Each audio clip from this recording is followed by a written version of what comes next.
Bismillahirrahmanirrahim. Assalamualaikum warahmatullahi wabarakatuh. Alhamdulillahi ala ihsani wa syukru lahu ala taufiqihi wa amtinani. Asyhadu an la ilaha illallah wahdahu la syarika lahu ta'ziman li sya'nih. Wa asyhadu anna Muhammadan abduhu wa rasuluhu ila ridwani. Allahumma salli alaihi wa ala alihi wa ashabihi wa ikhwani. Hadirin dan hadirat yang dirahmati Allah Subhanahu wa taala, kita lanjutkan pembahasan kita dari surat Az-Zumar dan kita masuk pada ayat ke-62. Allah berfirman, Allahu khaliqu kulli syai' wa huwa ala kulli syai'i wakil. Allah pencipta segala sesuatu dan dia adalah pengurus segala sesuatu. Kemudian ayat ke-63, lahu maqalidus samawati wal ard, dan kepunyaanlah kunci-kunci perbendaharaan langit dan bumi. Walladzina kafaru bi ayatillahi ulaika humul khasirun. Dan orang-orang yang kafir kepada Allah, kepada ayat-ayat Allah, mereka itulah orang-orang yang merugi. Sini Allah Subhanahu wa taala berfirman, Allahu khaliq, Allah pencipta segala sesuatu. Dan ini menunjukkan bahwasanya segala sesuatu selain Allah adalah ciptaan Allah. Seperti kita baca Al-Fatihah, Alhamdulillahi Rabbil Alamin. Apa itu Al-Alamin? Al-Alamin adalah semua selain Allah Subhanahu wa taala. Semua selain Allah diciptakan dari tidak ada menjadi ada. Dahulu Allah bersendirian tanpa ada sesuatu pun, kemudian Allah mencipta. Maka semua selain Allah adalah ciptaan Allah Subhanahu wa taala. Dan ini membantah pendapat orang-orang Yunani, falasifatu al-Yunan, ahli filsafat Yunani seperti Sokrates, Plato, Aristoteles, Plotinus, yang mereka semua menyatakan bahwasanya makhluk atau sebagian alam seperti langit dan bumi adalah azali, qadim, azali bersama Allah. Jadi Allah tidak bersendirian, tapi makhluk mereka tidak namakan dengan makhluk, mereka namakan dengan akibat. Sedangkan Allah mereka namakan dengan al-illatul ula, yaitu kausa prima, sebab pertama. Jadi mereka tidak menamakan Tuhan dengan pencipta, tapi mereka menamakan Allah adalah sebab, alam semesta adalah akibat atau ma'lul. Dan kata mereka sebab dan akibat datang bersamaan. Sehingga mereka berpendapat bahwasanya alam ini azali sebagaimana Allah juga azali. Ya. Dan pendapat dari orang-orang Yunani ini kemudian diadopsi, diikuti oleh ahli filsafat yang bernisbah kepada Islam seperti Al-Farabi dan Ibnu Sina. Al-Farabi dan Ibnu Sina mereka juga berpendapat bahwasanya alam ini azali bersama Allah Subhanahu wa taala.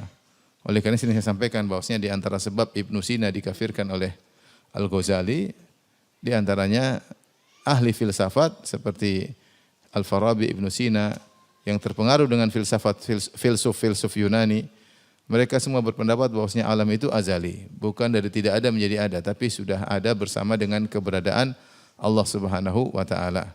Ini salah sebab kenapa Ibnu Sina dikafirkan. Ya, sebab kedua dia mengatakan bahwasanya yang dibangkitkan hanyalah ruh bukan jasad.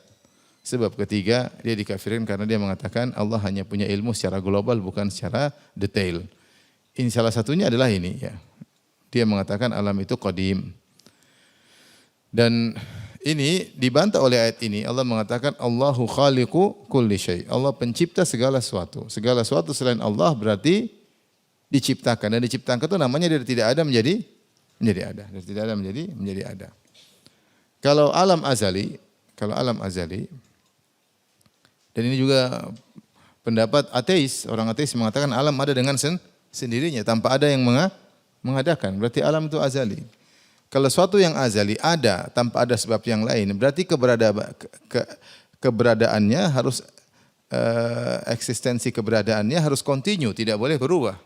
Karena dia ada tanpa membutuhkan sebab yang lain. Faham? Dan itu satu-satunya hanyalah Allah. Allah itu keberadaannya azali. Dia tidak membutuhkan suatu yang lain untuk menopang keberadaannya. Dia berada dengan sendirinya. Kalau begitu dia azali, konsekuensinya dia harus abadi. Karena keberadaannya tidak membutuhkan zat lain. Ngerti atau tidak? Ngerti atau tidak? Kalau kita keberadaan kita membutuhkan banyak faktor. Butuh faktor ayah kita, ibu kita, butuh faktor gizi. Banyak faktor membuat kita bisa hidup. Nah faktor-faktor ini kalau tidak ada kita bisa tidak ada. Karena keberadaan kita butuh faktor-faktor penopang keberadaan kita. Dan semua makhluk seperti itu. Butuh faktor membuat dia penopang. Menjadi dari tidak ada menjadi ada dan eksistensi keberadaannya. Tapi kalau ada sesuatu yang ada dengan sendirinya, tanpa membutuhkan faktor yang lain, maka dia jelas akan abadi karena dia tidak butuh faktor yang lain untuk menjaga eksistensi keberadaannya. Faham atau tidak? Faham. Nah, sementara kita lihat kenyataannya alam semesta ini tidak demikian. Kita melihat ada gunung yang meledak, ada hewan yang mati, ada pohon yang rusak, ada manusia yang mati, dan alam ini menunjukkan seandainya alam ini adalah azali, harusnya maka alam itu juga abadi, faham? Kalau alam itu azali, maka harusnya dia juga apa? Abadi. Dia harusnya abadi karena eksistensi keberadaannya tidak membutuhkan faktor lain. Dan kalau kita melihat banyak isi alam ini ternyata tidak abadi, berubah, hancur, berpindah ke bentuk yang lain, kemudian berbagai macam ya. Bencana alam, kehancuran dan macam ini menunjukkan bahwasanya alam ini tidak abadi. Kalau dia tidak abadi berarti dia tidak azali. Kalau dia tidak azali berarti dia tidak ada menjadi ada. Nah, yang membuat dia dari tidak ada menjadi ada adalah Allah Subhanahu wa taala. Maka ketika kita mengatakan Allahu khaliqu kulli syai', sebenarnya ini bantahan kepada orang-orang para filsuf Yunani, yaitu seperti Socrates, Plato, Aristoteles dan Plotinus, dan juga filsuf Muslim yang mengikuti madhab mereka seperti Farabi dan Ibnu Sina. Saya sudah bahas dalam buku saya Syarah Al-Aqidah Wasithiyah, saya nukil perkataan mereka bagaimana Ibnu Sina, Al-Farabi pemahaman mereka sama seperti para filsuf Yunani. Kemudian ini juga bantahan kepada orang ateis yang mengatakan bahwasanya alam ini ada dengan apa? Sendirinya. Kalau alam ada dengan sendirinya seharusnya dia tidak akan mengalami perubahan dan dia seharusnya tidak akan mengalami kehancuran. Tetapi ternyata kita lihat isi alam sirna ya. Kullu man 'alaiha fan. Semua yang ada di atas muka bumi akan sirna. Baik.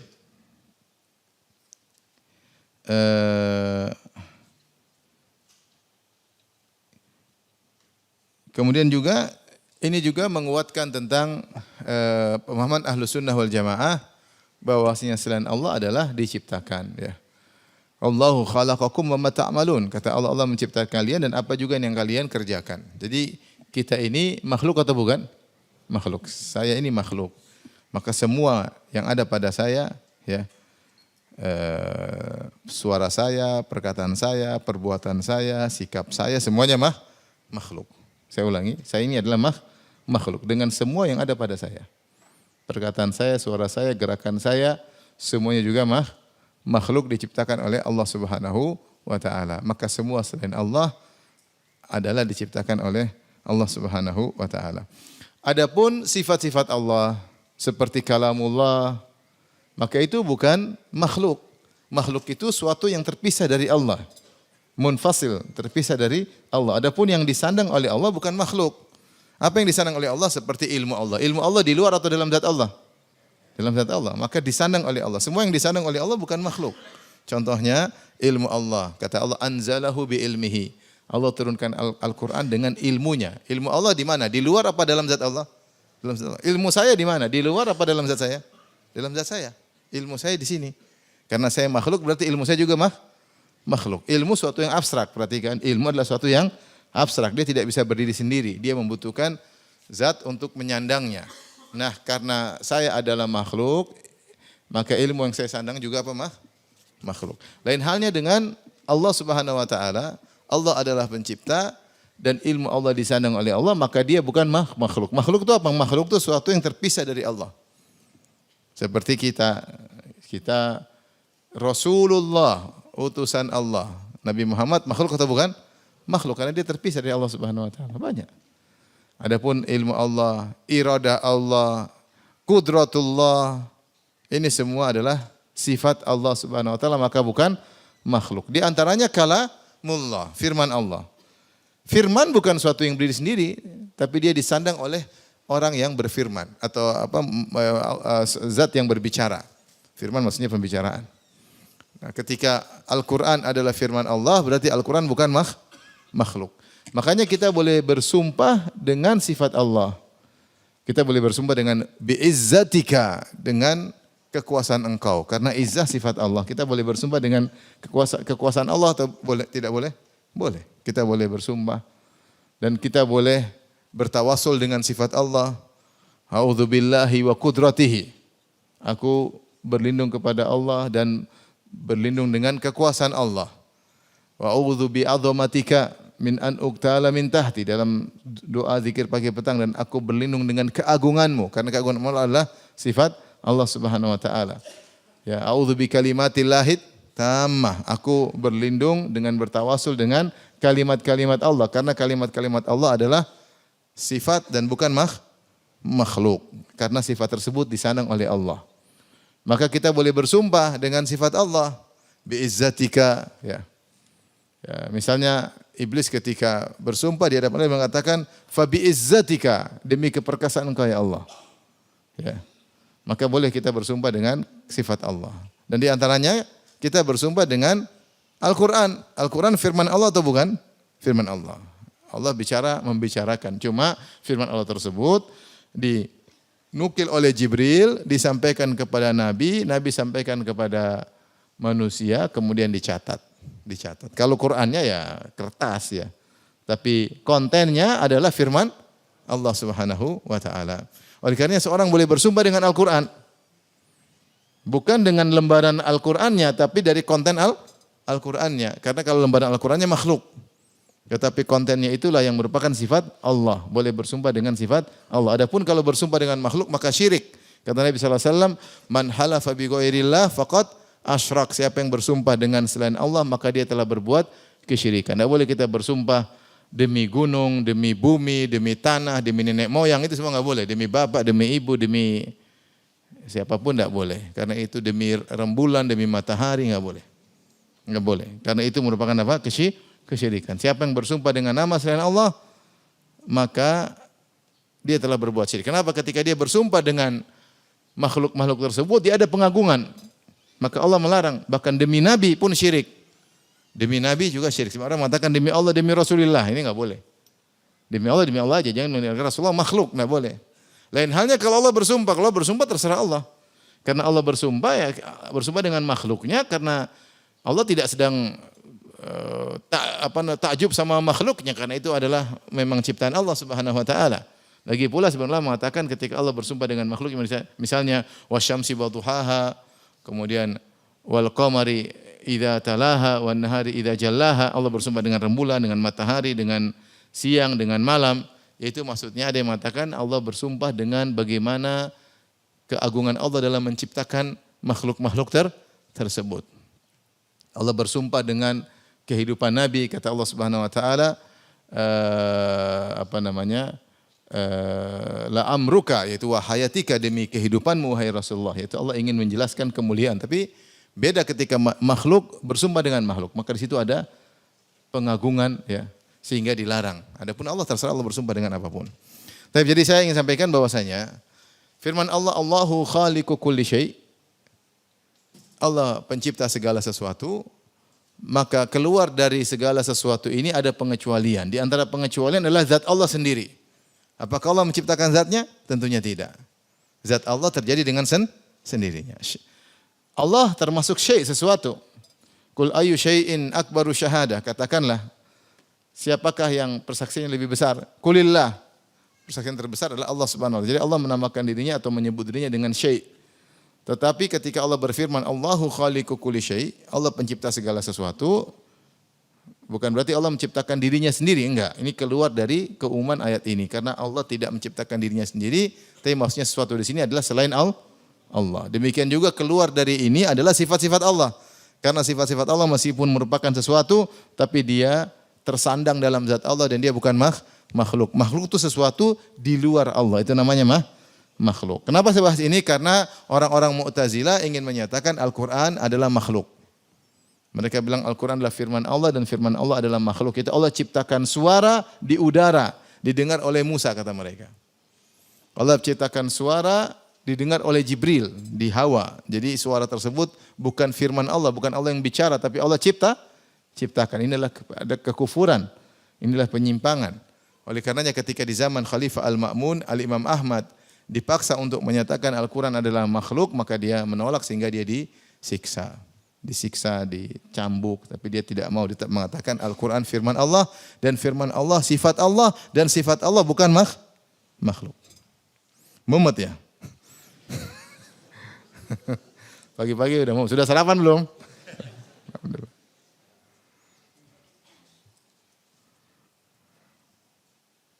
Lewat aja ya. Apa omongan Ustadz ini?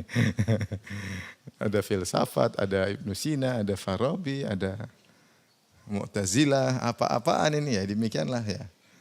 Karena mereka juga berdalil dengan ayat, tapi pendalilannya ngawur ya.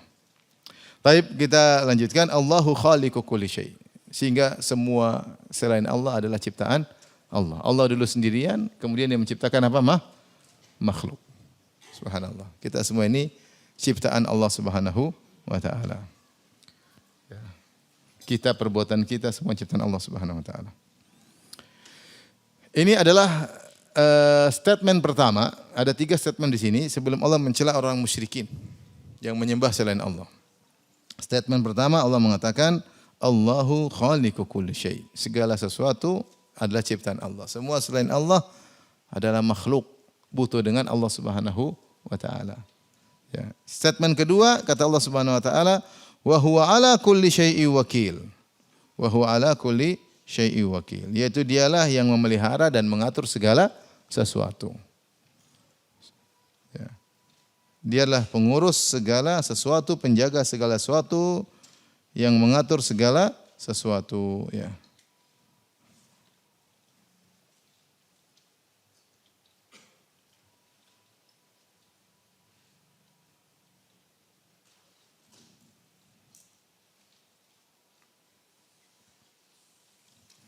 Al-wakil dikatakan oleh Tahir bin Ashur al-mutasarrif fi syai'in biduni ta'aqqubin.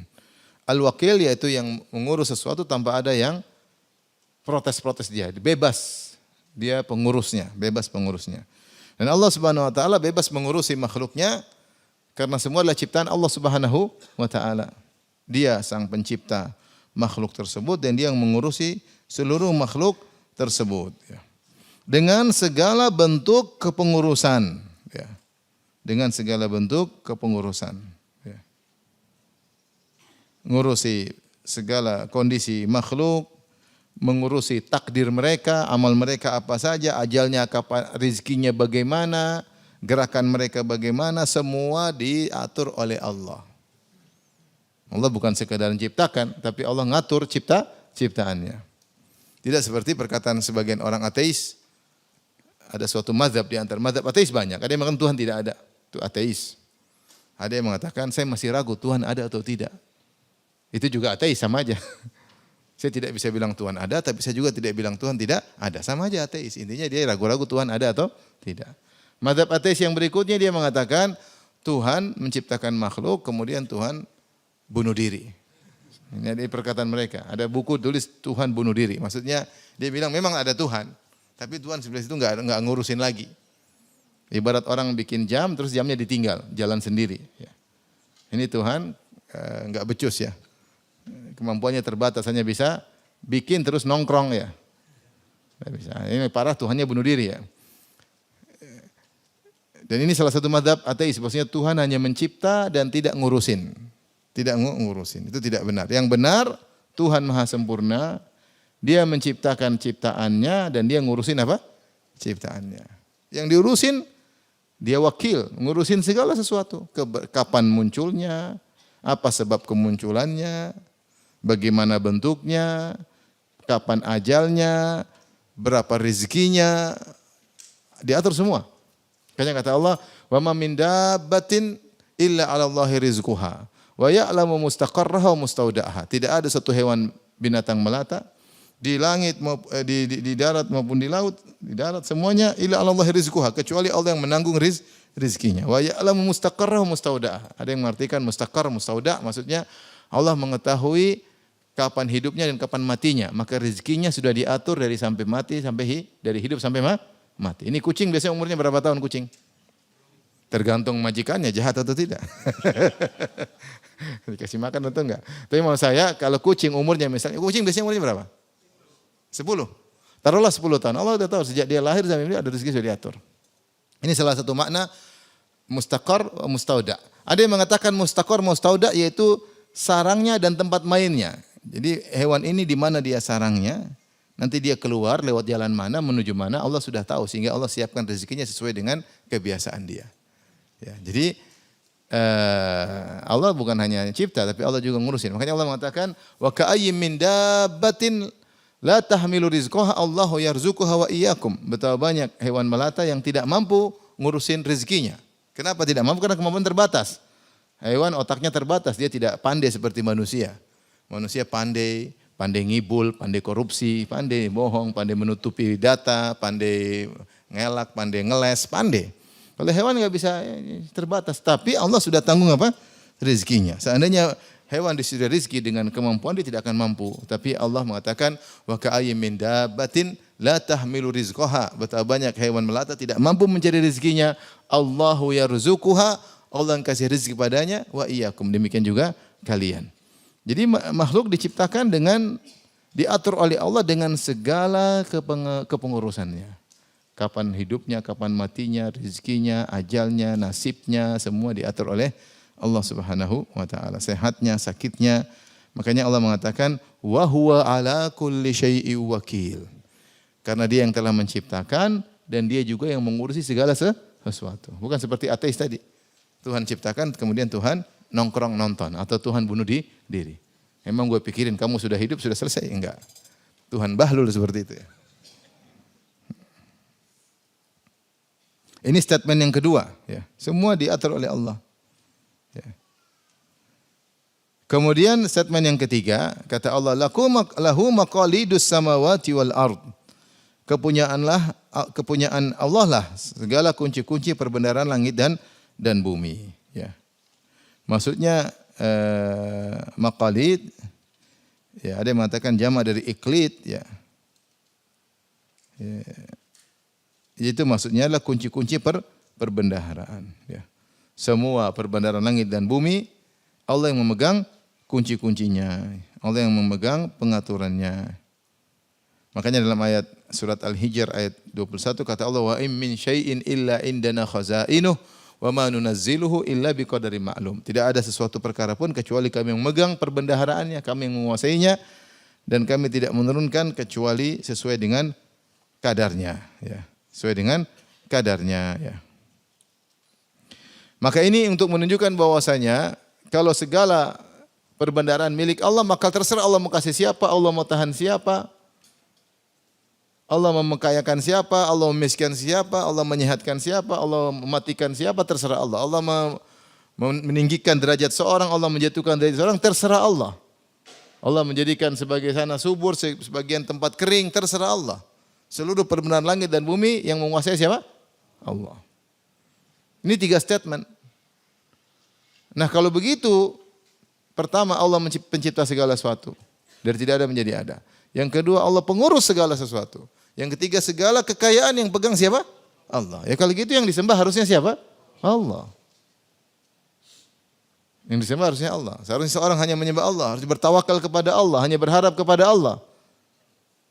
Selain Allah enggak ada. Coba nyembah wali. Emang wali mencipta? Suruh ciptakan lalat aja enggak bisa. Wali enggak bisa ciptakan lalat. Wali saleh apalagi cuma wali murid apalagi. Allah berfirman, ya. Ya ayuhan nasu dhuriba mathalun fastami'u lah. Innal ladzina tad'una min dunillahi la yakhluqu dhubaban wa liwajtama'u lah. Wa yaslubuhumudz dzubabu syai'an la yastanqidhuhu min dha'ufat talib wal matlub. Wahai manusia, disampaikan kepada kalian suatu perumpamaan, maka simaklah. Sungguhnya yang kalian sembah selain Allah tidak bakalan bisa menciptakan lalat meskipun mereka bersatu padu. Seluruh sembahan-sembahan selain Allah kalau bersatu padu bikin lalat tidak bakalan bisa. Lalat hewan yang hina, ya. Tidak mereka bisa bikin. Bahkan lalat hewan tersebut, hina tersebut kalau masuk ke tempat berhala-berhala kemudian mengambil dari sesajen, maka mereka tidak bisa tangkap lalat tersebut dan mereka tidak bisa keluarkan lalat tersebut. Kalau mereka taruh sesajen di lalat, misalnya sirup, kemudian lalat isap sirup tersebut. Mereka kalau mau tangkap lalat, ngeluarin lagi kan tidak bisa, susah. Dha'ifat talib wal matlub. Ya. Oleh karenanya, tidak ada yang bisa menciptakan makhluk. Ya. Bahkan ketika Rasulullah melarang orang-orang yang suka membuat patung atau menggambar, kata Nabi SAW, bahwasanya asyaddun nasi adzaban yaumal qiyamah al-musawwirun. Orang yang paling berat adabnya di antara orang yang paling berat adabnya pada hari kiamat adalah tukang bikin patung atau tukang bikin gambar makhluk bernyawa. Maka Allah berkata, "Faman azlamu mimman dhahaba ka khalqi." Siapa yang lebih zalim daripada orang meniru-niru ciptaanku? Ya bikin patung manusia, bikin. Falyakhluqu dzarratan. Kalau dia mampu coba ciptakan semut. Bikin hidup. Au syairatan, kalau dia mampu cobalah dia bikin gandum. Bikin gandum bisa enggak? Gandum bikin. Tanam tumbuh. Enggak bisa. Semut enggak bisa bikin, gandum enggak bisa bikin. Habbatan, biji. Yang biji taruh tanah kemudian tumbuh, keluar akarnya, tunasnya. Mana siapa yang bisa bikin? Enggak ada. Maka tidak ada yang berhak disembah kecuali Sang Pencipta. Ini satu. Bagaimana mereka bisa menyembah selain Allah? Bagaimana mereka bisa menyembah Isa? Bagaimana mereka bisa menyembah Lata, mereka menyembah Wat, Suwat, Yaguth, Ya'uq, Nasr, orang saleh. Bagaimana mereka bisa menyembah Uzair? Bagaimana mereka bisa menyembah patung yang mereka pahat sendiri? Ata'buduna ma tanhitun? Apa kalian menyembah yang kalian pahat sendiri? Ya, kata Nabi Ibrahim alaihissalam. Wallahu khalaqakum wa ma ta'malun. Sementara pencipta kalian adalah Allah dan pencipta patung juga Allah. Karena perbuatan kalian juga Allah. Ini semua makhluk. Gimana makhluk menyembah makhluk?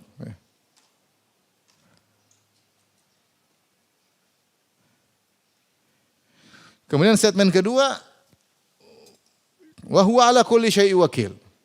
Dialah Allah yang berhak disembah karena dia yang mengurus segala sesuatu. Siapa yang emang Nabi bisa ngurus segala sesuatu? Disembah. Dia enggak bisa ngurus segala sesuatu. Dia enggak bisa ngurus langit, enggak bisa ngurus bumi. Dia enggak bisa ngurus Romawi. Ketika dikejar-kejar dia enggak bisa ngurus Romawi, dia kabur. Alaihissalam. Bagaimana mau disembah? Dia ngurus apa emang? Dia cuma ngurus dirinya, ngurus muridnya, terbatas ke pengurus. Dia tidak bisa ngurus dirinya sendiri pun dengan kalau lapar dia minta makan kepada Allah Subhanahu wa taala. Kana yakulani ta'am. Bagaimana Nabi Isa disembah, ibunya disembah, dua-duanya makan makanan. Dia enggak bisa ngurus dirinya sendiri. Gimana mau disembah? Gimana mau disembah? Yang disembah itu yang ngurus segala sesuatu. Mengurus segala sesuatu. Nabi Isa alaihissalam tidak bisa disembah karena dia tidak ngurus apa-apa. Dia tidak bisa ngurus segala sesuatu. Adapun Allah mengurus segala sesuatu. Makhluk dari awal, dari tidak ada menjadi ada. Diurusin ajalnya, diurusin rezekinya, diurusin nasibnya, diurusin gerakannya, semuanya diurus oleh Allah Subhanahu wa taala. Maka itulah yang berhak untuk disembah. Statement yang ketiga, lahu maqalidus samawati wal ard. Dialah Allah yang memiliki perbandaran kekayaan segalanya. Hanya saja Allah menurunkannya sesuai dengan kadar yang Allah kehendaki. Wa ma nunazziluhu illa biqadarin ma'lum. Kami tidak turunkan kecuali sesuai dengan kadar yang kami kehendaki. Air hujan Allah turunkan minas samaa'i biqadarin, ya. Wa anzalna minas samaa'i ma'an biqadarin. Kami turunkan hujan dari langit dengan kadar yang kami kehendaki.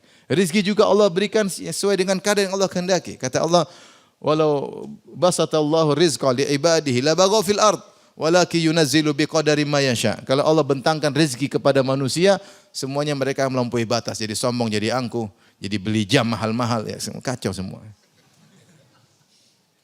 Walakin yunazzilu biqadarin ma yasha. Tapi Allah turunkan sesuai dengan kadar yang Allah kehendaki. Kalau semua orang dibuat kaya, semua jadi kacau.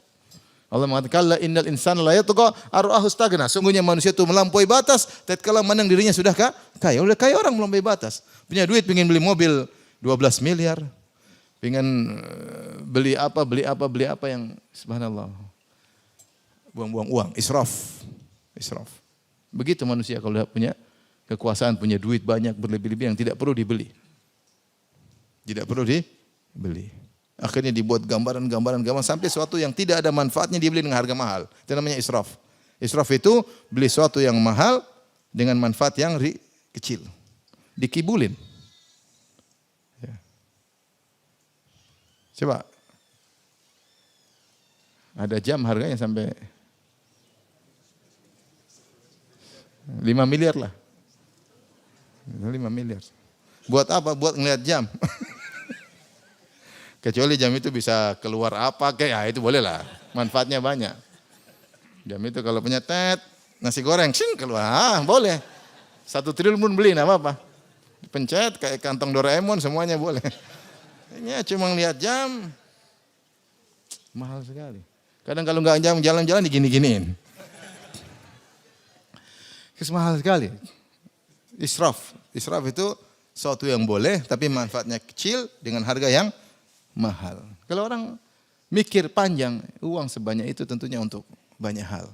Untuk kemaslahatan dunia maupun kemaslahatan apa? Akhirat. Maka karenanya Allah tidak memberi rezeki semuanya habis-habisan. Allah atur yang Allah kehendaki. Yang Allah kehendaki. Maka segala perbendaharaan langit dan bumi yang menguasai siapa? Allah. Dialah yang berhak disembah.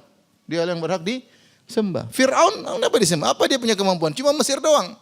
Alaisa li mulku Misra wa hadhil anharu tajri min tahti. Bukankah saya pemilik kerajaan Mesir? Ini Mesir doang yang kau miliki. Selain Mesir kau enggak bisa apa-apa. Buktinya Musa alaihissalam kabur ke Madian, kau enggak bisa kejar. Ya. Kau enggak bisa kejar, ya.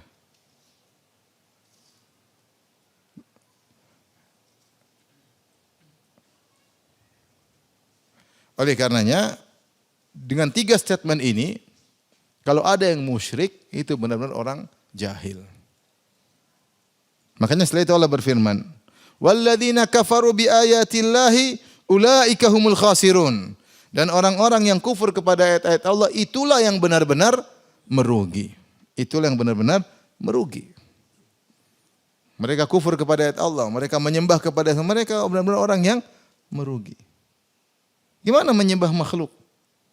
Gimana menyembah makhluk? Sementara tidak bisa apa-apa, tidak bisa mencipta, tidak bisa ngurusin, tidak memiliki kekayaan. Subhanallah. Pokoknya ini luar biasa. Ayat-ayat ini kelihatannya sederhana, tapi ternyata statement-statement agar kita berpikir bahwasanya selain Allah tidak berhak untuk disembah. Tidak berhak untuk disembah. Sebagian orang subhanallah sampai rukuk di hadapan gurunya. Rukuk. Dengan pengagungan yang luar biasa, yang mungkin tidak dia hadirkan ketika dia rukuk ketika sholat. Seorang mungkin sujud kepada gurunya, sujud. Yang di situ dia benar-benar mengagungkan sang guru, orang sebagian sufiyah, lebih daripada ketika dia sholat di hadapan Allah. Sebagian orang berdoa minta kepada Allah di kuburan dengan kekhusyuan luar biasa, lebih daripada kalau dia minta kepada Allah di masjid. Gimana? Makanya orang-orang yang musyrik adalah benar-benar orang yang merugi. Kata Allah, ulaika humul khasirun. Mereka itulah, di situ ada hum namanya dhamir al-fasl untuk menunjukkan mereka itulah benar-benar yang kerugiannya di puncak. Tidak ada orang lebih rugi daripada mereka. Orang-orang yang menyembah kepada selain Allah.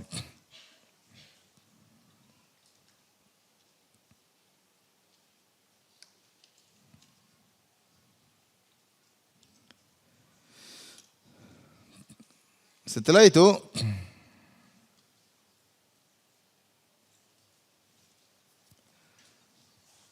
Allah berfirman,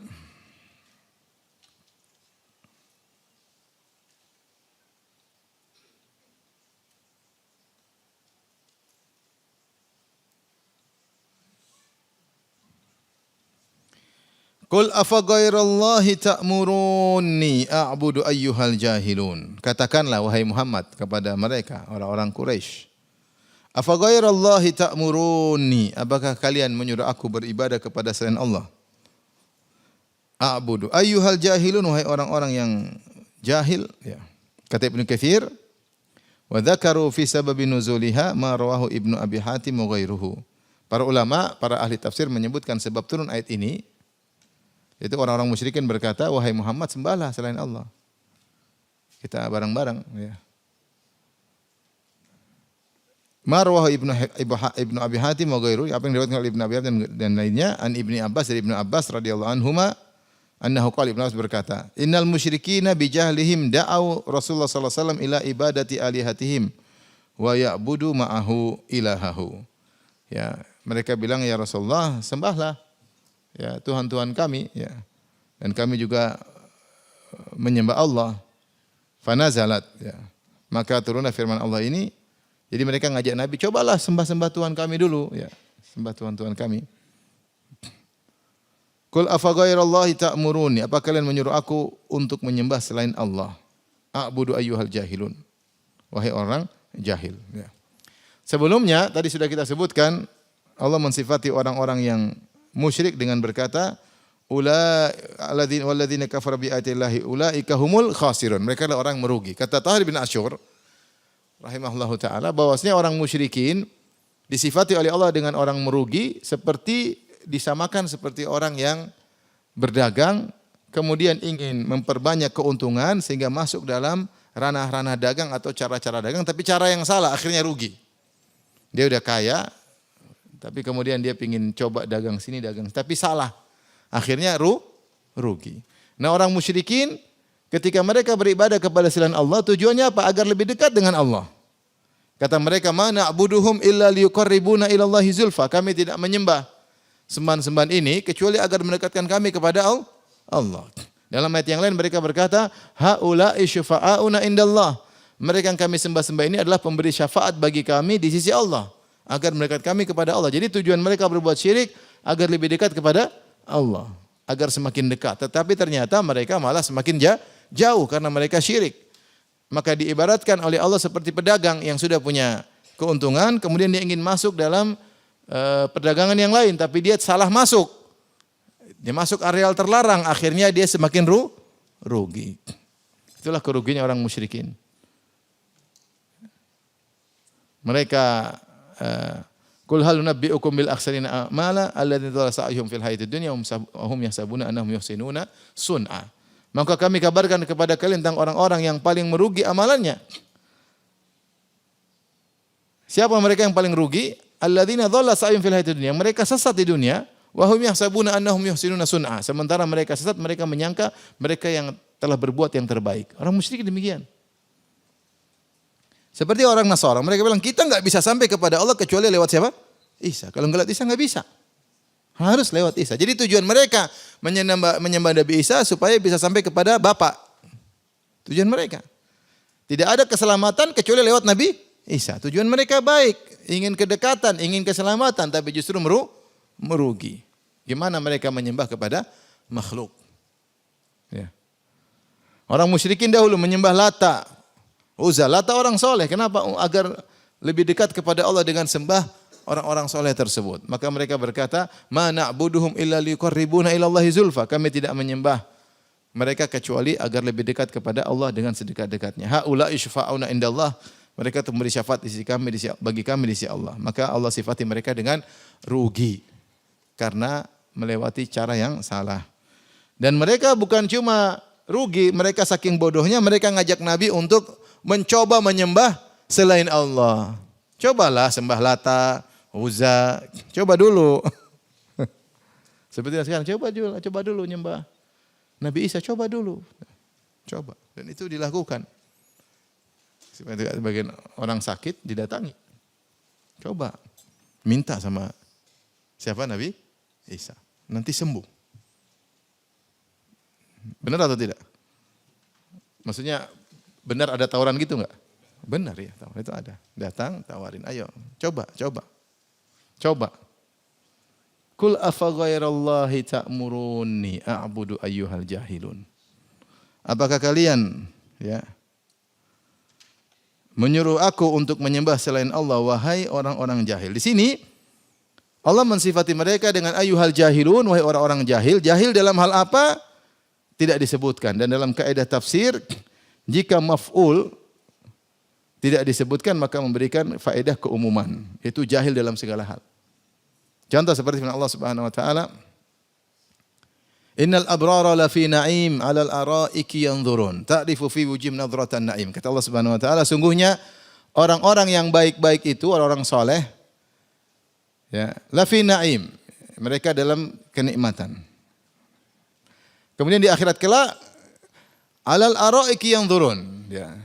Mereka di atas dipan-dipan yang sudah, arika itu adalah tempat tidur yang sudah dihiasi. Ada kelambunya, ada bantal-bantalnya, ada selimutnya, itu namanya apa? Arika. Tidak tahu tempat tidur antum arika apa? Yang penting bukan ada bantal-bantalnya doang, yang penting ada yang tidur di bantal juga.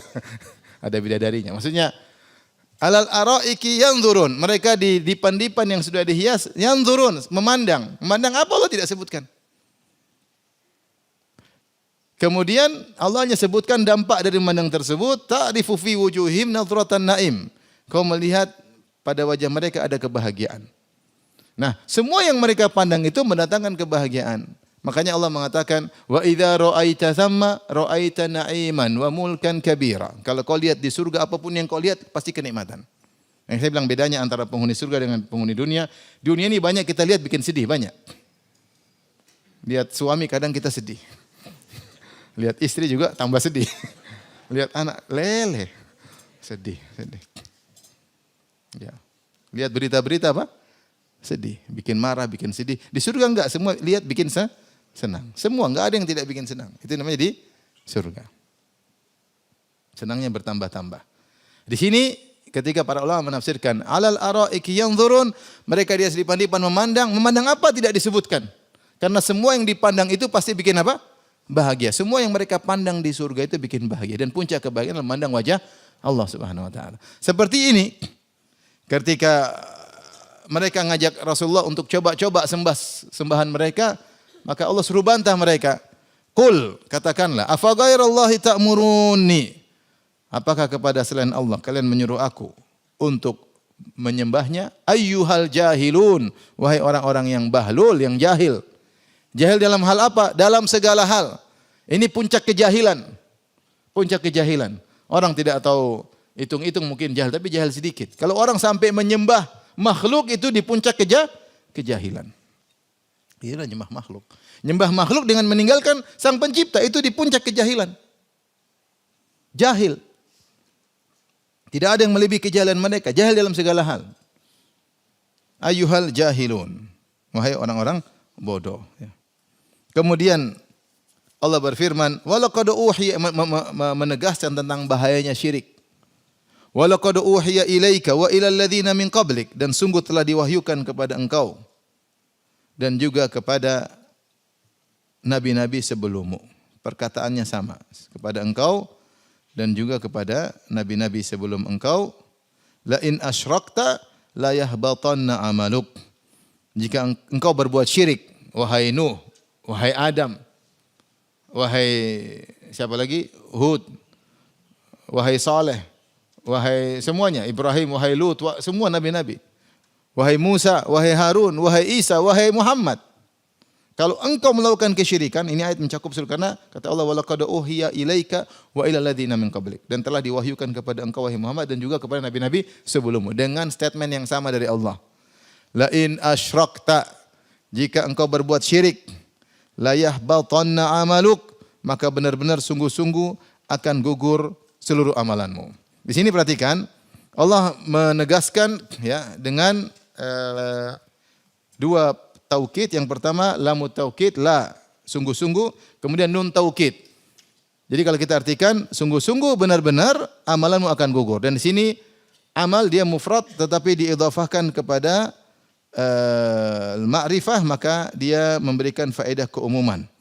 Sehingga kalau seorang melakukan kesyirikan, syirik akbar maksudnya, seluruh amalnya gugur tanpa terkecuali. Semua amalnya gugur tanpa terkecuali. Dan ini menunjukkan tentang bahayanya syirik. Dan sungguh pelaku syirik adalah orang yang sangat jahil. Jahil, goblok, rugi. Amal dia akan gugur.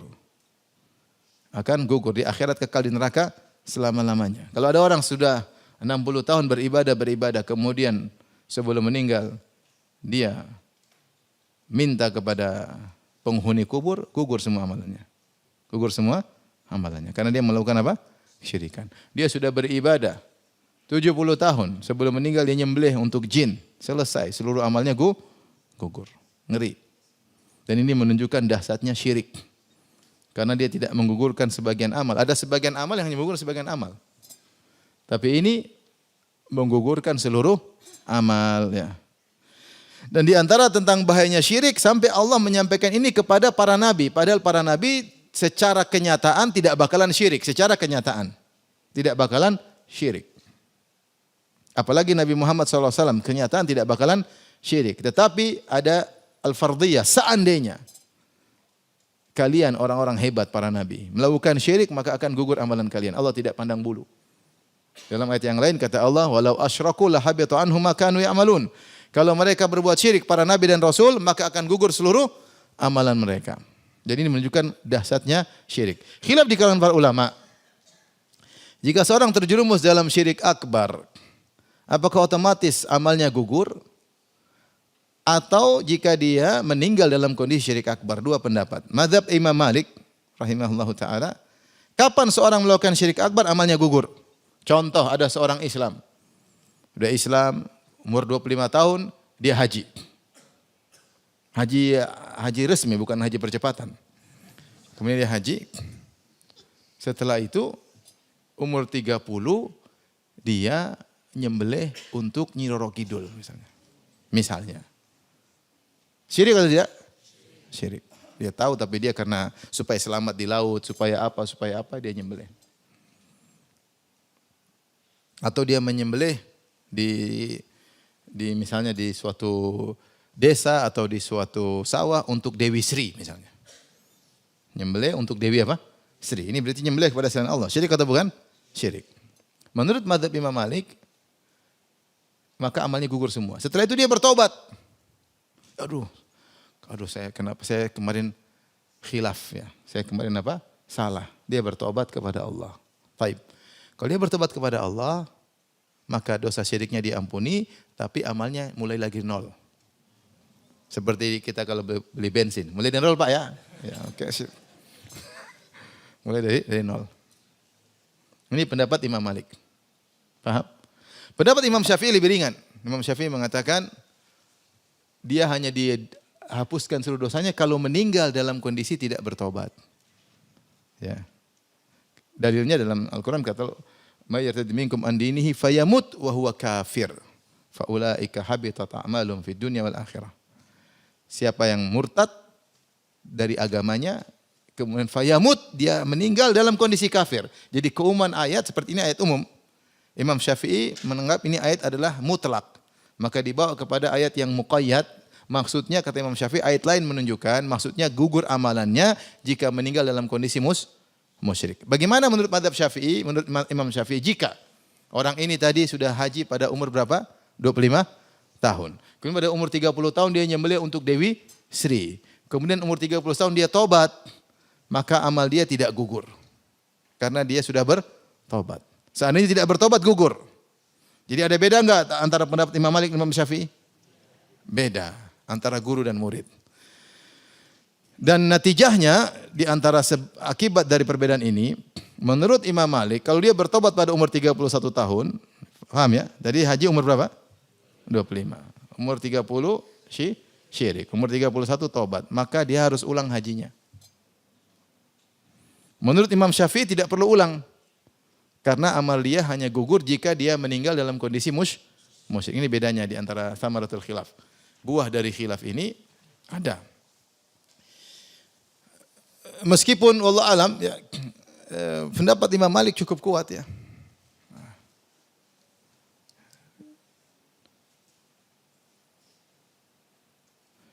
Oleh karenanya ini mengerikan ya.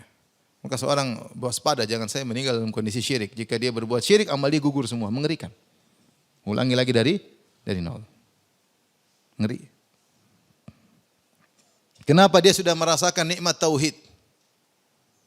Dia sudah merasakan nikmat Islam. Kemudian melakukan kesyirikan. Maka hukumannya, amalannya gugur. Lain halnya dengan orang yang musyrik, kemudian masuk Islam. Ketika orang musyrik dia melakukan kebajikan. Ada orang musyrik 60 tahun. Di masa kemusyrikannya, dia suka berbakti sama orang tua, suka bantu fakir miskin, tapi dia juga suka zina, suka riba, suka nipu orang, dia bunuh orang, dia bohongin orang. Dalam selama zaman musyriknya, dia melakukan kebaikan dengan keburukan. Kemudian dia masuk Islam. Ketika dia masuk Islam, semua dosa-dosanya dihapuskan dan amal solehnya diikut sertakan dalam kebaikan. Ini bonus bagi orang yang syirik kemudian masuk Islam. Tapi berbeda ketika sudah merasakan nikmatnya Islam kemudian musyrik. Beda. Sudah masuk Islam terus musyrik maka amalnya gugur. Amalnya gugur. Maka ketat. Beda dengan yang masuk karena untuk motivasi orang musyrik masuk Islam maka seluruh dosanya diampuni. Kemudian amal soleh dia dicatat. Makanya ketika Hakim bin Hizam bertanya kepada Hakim bin Hizam ini ada yang mengatakan umurnya 120 tahun kalau enggak salah. Dia selama musyrik setengah umurnya dan Islam setengah umurnya. Dan selama dia musyrik dia menyembelih entah berapa 100 ekor onta atau berapa untuk bagi-bagikan. Dia memerdekakan sekian budak banyak. Maka ketika Muslim dia tanya Rasulullah bagaimana yang saya lakukan selama ini? Dia masuk Islam kata Rasulullah aslamta ala ma aslafta min khair ya Hakim. Kau masuk Islam dengan seluruh kebaikan yang kau bawa. Kemudian dia di masa Islam dia melakukan yang sama. Hakim bin Hizam ponakannya Khadijah bintul Khuwailid radhiyallahu taala anha. Intinya ini dalil tentang ayat yang sedang kita bahas, la in asyrakta la yahbatanna amaluk, kalau kalian berbuat syirik engkau berbuat syirik wahai para nabi. Dari Nabi Adam, Nabi Nuh, Nabi Hud, Nabi Saleh, Nabi Syuaib, Nabi Ibrahim, Nabi Lut, Nabi Musa, Nabi Harun, Nabi Zakaria, Nabi Yahya, Nabi Isa. Nabi Muhammad SAW semuanya diwahyukan dengan peringatan yang sama. La in asyrakta la yahbatanna amaluk. Kalau kau berbuat kesyirikan maka akan gugur seluruh amalanmu.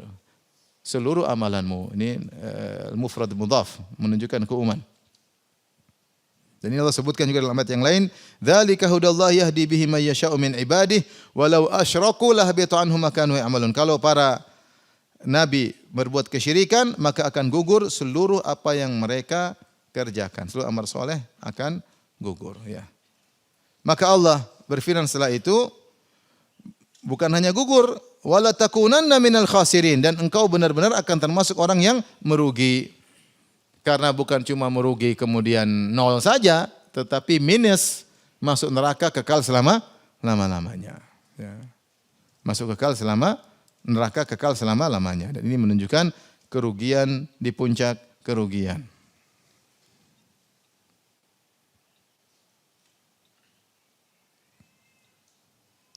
Setelah itu Allah berfirman, Balillaha fa'bud wa kum minasyakirin. Balillah, maka hanya kepada Allah engkau beribadah. Di sini maf'ul bih dikedepankan, yaitu hanya kepada objek. Jadi dalam urutan katakan SPO, subjek predikat apa? Objek. Saya menyembah Allah. Saya subjek menyembah predikat objek apa? Allah. Saya menyembah Allah. Tapi kalau Allah didepankan seperti wa iyyaka na'bud, berarti kalau objek didepankan menunjukkan al-hasr, yaitu hanya. Makanya kalau kita artikan iyyaka na'bud bukan kepada Allah kami beribadah, bukan, tapi ada hanyanya. Hanya kepada Allah kami beribadah. Ini salah satu uslub metode bahasa Arab. Ketika objek didepankan daripada subjek dan predikat maka menunjukkan apa? Pembatasan. Seperti ini, balillah, Allah tidak mengatakan fa'budillah, tapi balillah fa'bud. Akan tapi hanya kepada Allah sajalah engkau menyembah. Wa kum minasyakirin, dan jadilah engkau termasuk orang-orang yang bersyukur. Subhanallah, bersyukur dalam segala hal. Saya bacakan perkataan Syekh Sa'di. Maka hendaknya engkau, jadi begini, maksudnya kita ini bersyukur. Yang disuruh bersyukur bukan cuma kita aja. Nabi-nabi juga disuruh bersyukur. Ya Musa inni istafaituka 'alan nasi bi risalati wa bi kalami fakhudh ma ataituka wa kum minasyakirin. Wahai Musa, aku telah memilih engkau menjadi seorang rasul. Aku mengkhususkan engkau menjadi rasul dan aku mengkhususkan engkau di antaranya aku hanya berbicara dengan engkau secara langsung. Wa bi kalami. Fakhudh ma ataituka, ambillah apa yang kuberikan kepadamu, yaitu Taurat dan yang lainnya, meskipun kau tidak bisa melihat aku di dunia. Jadi ini tasliyah, Allah menghibur Nabi Musa. Nabi Musa minta lihat Allah, kemudian Allah bilang, Coba lihat ke gunung, gunung hancur, Nabi Musa pingsan. Setelah Nabi Musa sadar, Allah menghibur. Wahai Musa, memang kau tidak bisa melihat aku. Seakan-akan Allah berkata, wahai Musa, memang kau tidak bisa melihat aku, tapi aku sudah jadikan kau seorang apa?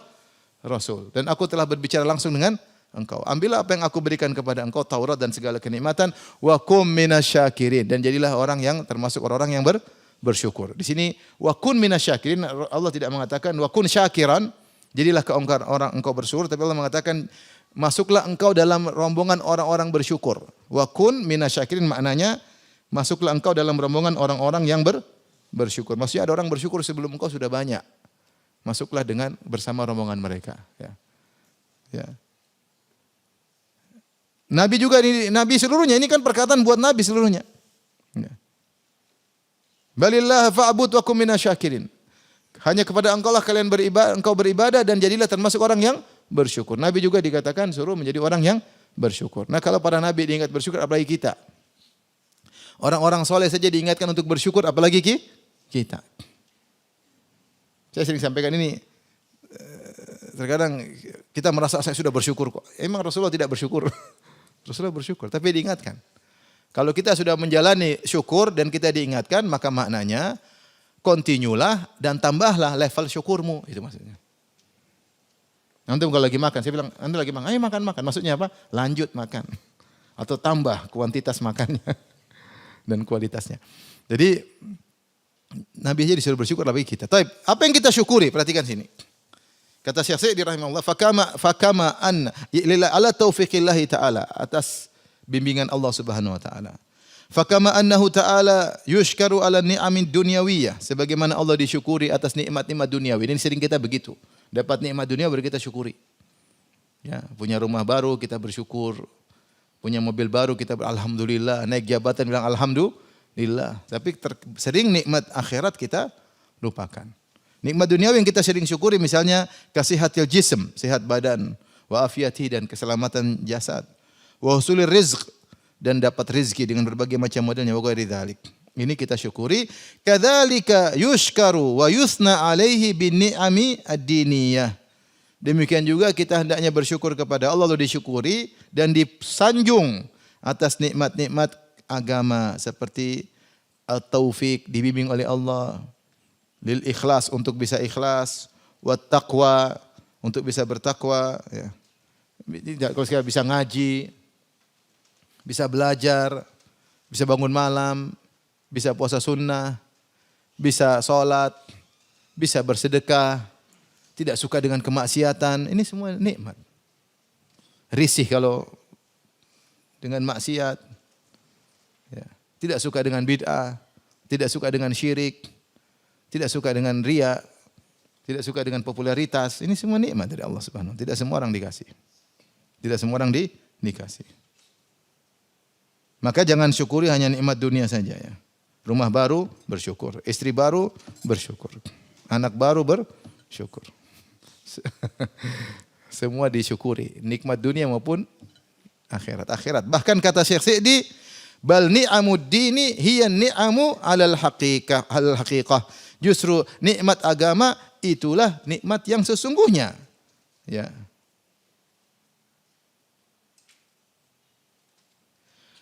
Wa fi tadabburi annaha minallahi ta'ala. Jadi justru nikmat agama itu nikmat yang sungguhnya. Kenapa? Karena nikmat inilah yang akan mengantarkan nikmat hakiki di akhirat, ya enggak? Kalau orang punya nikmat agama itu yang buat ini akan bahagia abadi di akhirat. Nikmat itu cuma sebentar. Mata'un qalil, kesenangan sebentar. Semua kenikmatan dunia ini mata akan berakhir. Ada expirednya semuanya. Mobil ada expirednya, rumah ada expirednya, ketampanan ada expirednya, kecantikan ada expirednya. Sebentar lagi sudah keriput. Semua ada expirednya. Istri juga ada expirednya. Suami juga ada expirednya. Semua, mata semua. Tetapi kenikmatan abadi di akhirat. Nah, kenikmatan abadi itu diraih dengan kenikmatan agama yang Allah berikan di dunia. Makanya nikmat agama itulah nikmat yang sesungguhnya. Karena itulah yang mengantarkan kepada kenikmatan yang sempurna abadi selama-lamanya di akhirat kelak. Namun kita manusia sering bersyukur atas nikmat dunia, lupa dengan nikmat agama. Membesar-besarkan nikmat dunia, mengkerdilkan nikmat agama. Itu sifat kita atau sebagian kita. Saya tidak bilang semuanya, tapi sebagian kita seperti itu. Kita tidak mandang bahwasanya cinta kepada ilmu itu nikmat luar biasa. Kita anggap biasa-biasa saja. Kita merasa ada mobil baru nikmat besar.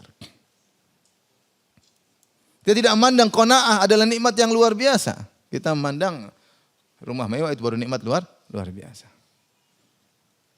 Nah, ini harus kita renungkan. Wa kum minasyakirin, jadilah orang-orang yang bersyukur. Setelah itu beliau berkata luar biasa ya. Wa fi tadabburi annaha minallahi ta'ala wa syukrulillahi 'alaiha salamatun min afatil ujub allati ta'ridu likathirin minal amilin. Dengan kita merenungkan bahwasanya segala nikmat ini dari Allah, nikmat dunia maupun nikmat agama. Kita bisa punya rumah, bisa punya istri, bisa punya anak, bisa punya kerjaan. Dan kita bisa belajar agama, kita bisa sholat, kita bisa haji, kita bisa umrah. Semuanya dari Allah. Disertai dengan bersyukur kepada Allah atas nikmat tersebut. Pada sikap seperti itu, salamah, ada keselamatan dari penyakit ujub yang sering menimpa banyak orang-orang yang beramal soleh. Bisa babi jahlihim, karena kejahilan mereka. Itu lupa bahwa ini semua dari Allah Subhanahu wa taala. Sehingga dia ujub, merasa dirinya hebat. Saya pintar, saya bisa menulis apa, saya bisa ini, lupa. Saya bisa hafal ini, hafal anu, saya bisa menganalisa. Wa illa falau arafal abdu haqiqatal hal lam ya'jab bi ni'matin tastahiqqu alaihi ziyadatas syukri. Seandainya seorang hamba mengetahui hakikat kondisinya, maka dia tidak akan ujub dengan nikmat apapun yang Allah berikan kepadanya, yang dia tahu nikmat tersebut mengharuskan dia lebih bersyukur lagi. Taib, demikian saja ikhwan dan akhwat yang Allah Subhanahu wa taala. Insyaallah kita lanjutkan ayat berikutnya pada pertemuan berikutnya. Kalau ada yang bertanya, saya persilahkan. Kalau tidak ada, alhamdulillah. Silakan.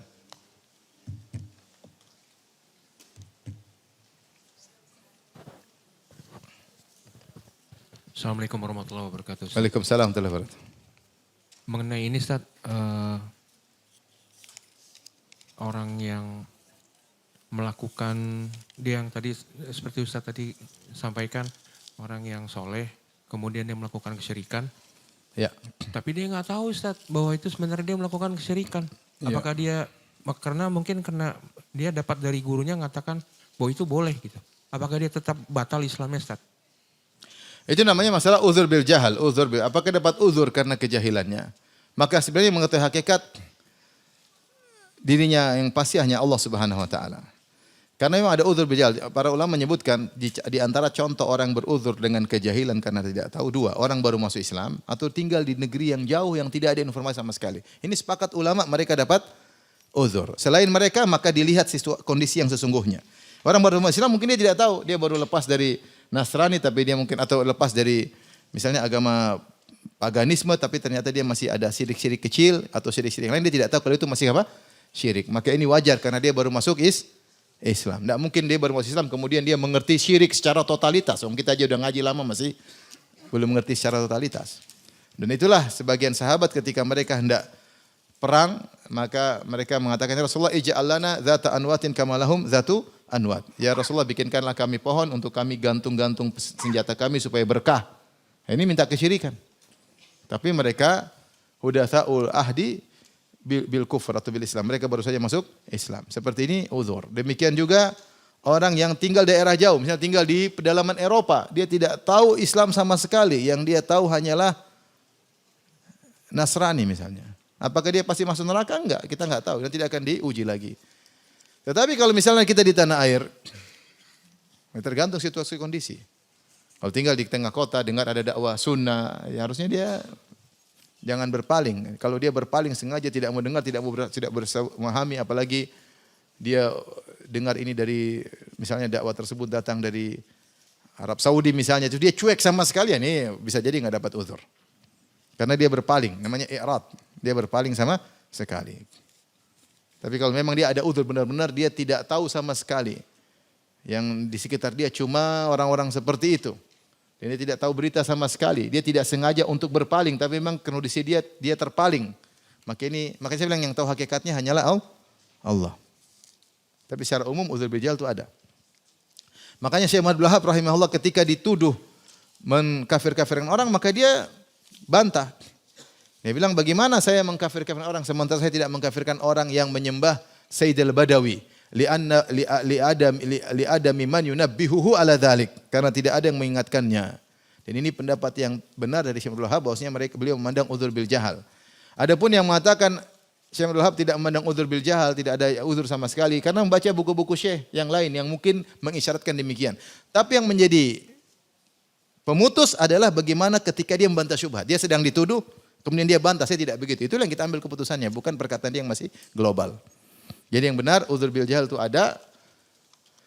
Tetapi apakah dia dapat uzur atau tidak, yang tahu hanya siapa? Allah, kita tidak tahu.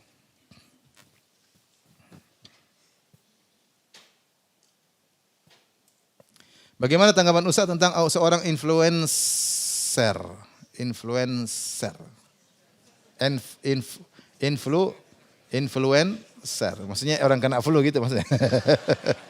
Influencer sunnah yang mengatakan ada ustadz kalau dakwah tidak sesuai target audiens.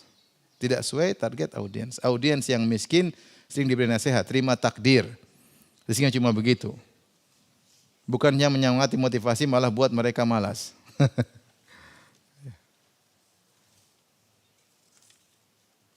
Ya sesuai dengan kondisi masing-masing ya. Kondisi masing-masing. Ada orang yang dia sudah berusaha, ternyata tidak berhasil, dia bilang sabar. Ada yang down, enggak kuat, bisa insya Allah. Berdoa, insya Allah bisa. Nah, kan situasi dan kondisi. Ya. Ada yang bilang, Ustadz saya minta nasihat, tapi jangan bilang suruh sabar. Subhanallah. Ada yang begitu, tolong nasihat saya, tapi jangan bilang sabar. Rasulullah aja dibilang sama Allah, fasbir. Ente siapa? Rasulullah disuruh bilang apa? Allah mengatakan, fasbir.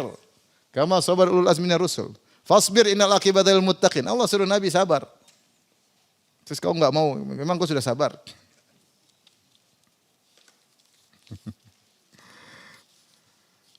Ada kawan, dia hidup, dia nikah dengan istri lebih dari satu. Tentu hidupnya penuh dengan apa? Suka duka, sabar. Dia lagi mancing ikan, ikannya enggak datang-datang. Ada yang bilang, fulan, sabar. Kata dia, enggak usah ngajarin saya sabar.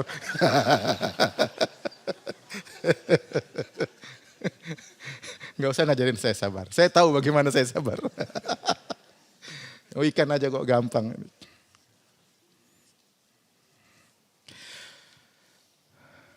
Ustadz, bagaimana menyampaikan hidup seorang qanaah? Ustadznya harus zuhud, tapi ustadznya naik mobil Alphard.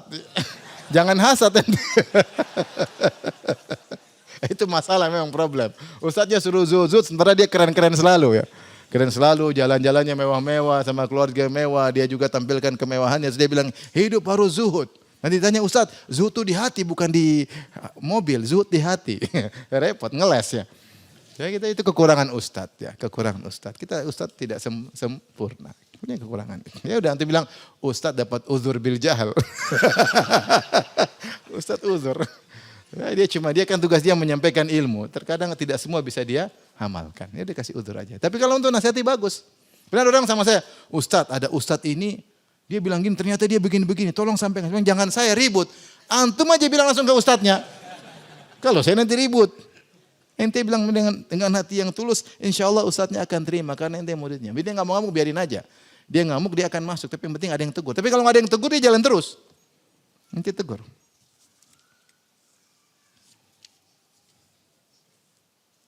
Karena ustadz juga manusia.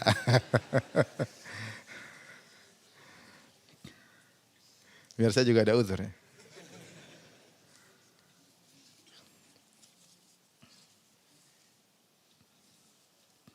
Khawatir itu menyinggung saya ya. Tapi apa, saya membongkar kartu aja. Saya pernah naik Alphard karena Alphard saya dikasih. Saya bukan beli ya. Harusnya saya bilang jangan kasih Alphard, Innova aja. Cuma sayang. Jadi saya terima waktu dikasih Alphard gratis. Ya udahlah. Ada yang pernah kasih saya apa? Alphard. Ya sudah, antum jangan suuzon ya. Harusnya saya salah. Saya bilang jangan Alphard. Harusnya Zenik aja.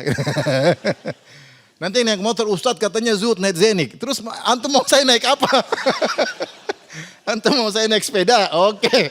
Saya gemuk gak bisa naik sepeda. Harus yang nyaman. Karena sepeda ngisi pengajian lupa semua, saya gak bisa belajar. Kalau naik Zenik kan saya bisa ngaji, bisa baca di mobil. Uzur ya.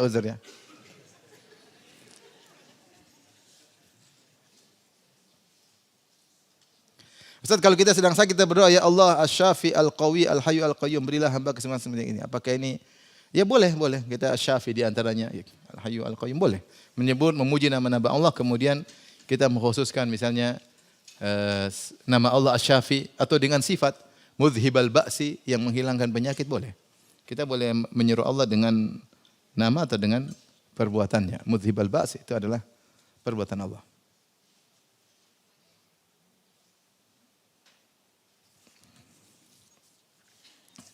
Ustadz, kita hanya boleh umrah 1 kali saja, sedangkan waktu kita bisa 9-13 hari di tanah haram. Boleh enggak 2-3 kali? Ini kalau pendapat ulama ya ada yang boleh, tapi pendapat yang lebih kuat tidak ya. Para ulama mengatakan boleh tikrarul umrah kalau sudah waktunya sudah pas, misalnya 2 minggu rambut sudah tumbuh kembali, kebotak mungkin 10 hari tumbuh lagi, enggak apa-apa. Kalau nggak salah mereka sebutkan ada waktu, saya lupa ya, kadar waktu 2 minggu atau berapa hari, sehingga rambut sudah tumbuh kembali, silakan apa umrah lagi kalau memang belum pulang. Ya, boleh. Tapi kalau hari ini umrah, besok umrah lagi, besok umrah lagi. Pagi umrah, sore umrah. Pagi buat kakek, sore buat nenek. Besok buat mertua yang sudah rahimahullah, bapak mertua almarhum. Sorry, 1 hari 2 kali. Dulu sempat saya waktu zaman saya kuliah, ada tersebar, siapa yang umrah 7 kali di musim haji seperti haji. Orang umrah terus. Bukan 7 kali, 70 kali. Sempat tersebar. Siapa yang umrah 70 kali di musim haji seperti haji. Jadi mereka cicil sehari berapa kali coba. Kan mereka 40 hari. Di Mekah mungkin cuma 30 hari. Sehari mungkin 2 kali. Bolak-balik kasihan. Khawatir bahaya kan bisa. Dulu memang tidak seramai sekarang. Ya. Jadi yang benar, wallahu alam bisawab, kalau anti misalnya sudah 2 minggu, anti mau umrah lagi boleh insyaallah. 2 minggu pingin umrah lagi boleh. Serambut kalau laki-laki, jadi ada jeda, ada apa? Jeda, tidak terus-terusan. Karena Nabi SAW bayangkan, sekarang kita kondisi Nabi. Nabi SAW hijrah terusir. Kemudian beliau tidak pernah lihat Ka'bah. Sampai pada tahun 6 Hijriah beliau umrah Hudaybiyah pingin umrah. Sudah pakai kain ihram, sudah jalan dari Madinah menuju Mekah, bawa hewan-hewan. Semangat untuk apa? Umrah. Sudah tinggal di Hudaybiyah, tinggal 25 kilo lagi sudah lihat Ka'bah, dilarang. Akhirnya Nabi tidak jadi apa? Umrah. Terjadi perjanjian, kau boleh umrah tahun depan, tapi hanya boleh 3 hari. Akhirnya Rasulullah pulang, umrah gagal, pulang. Tahun depan datang lagi dengan sahabat yang sama. Sampai di Mekah, masuk Mekah cuma 3 hari. Setelah baru 7 tahun baru lihat apa? Ka'bah. Nanti kalau dia keluar 3 hari belum tentu bisa balik lagi. Belum tentu enggak? Karena Rasulullah belum menang. Rasulullah datang lagi tahun depan 3 hari. Ini kesempatan nih. Harusnya sehari 7 kali. Apalagi umrah zaman dulu enggak ada macet, tinggal datang muter umrah mungkin cuma setengah jam selesai. Tawaf 5 menit, sa'i enggak ada orang. Apalagi naik onta selesai. Tapi Nabi ternyata cuma sekali. Sahabat juga cuma sekali. Di tengah kerinduan yang luar biasa. Setelah 7 tahun tidak umrah, tidak pernah lihat Ka'bah, mereka juga umrah cuma sekali. Ya, petunjuk Nabi lebih baik. Kalau secara kaidah mungkin keumuman hadis ada al-umratu ilal umrati kafaratu lima bainahuma. Umrah satu, umrah yang berikutnya menghapuskan dosa-dosa dia. Ini menunjukkan umum. Ya, umum, tapi praktek Nabi dan para sahabat tidak demikian. Saya lebih senang dengan praktek Nabi. Wallahu a'lam bishawab. Kalau ada yang mengulang saya tidak larang karena itu pendapat sebagian ulama.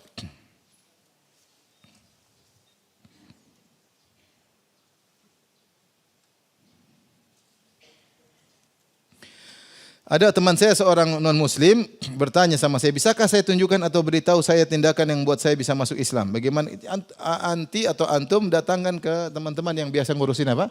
Dakwah non-muslim, masuk Islamic apa? Center. Islamic Center coba tanya. Lebih baik karena mereka udah pengalaman menghadapi apa? Orang-orang yang ingin masuk Islam.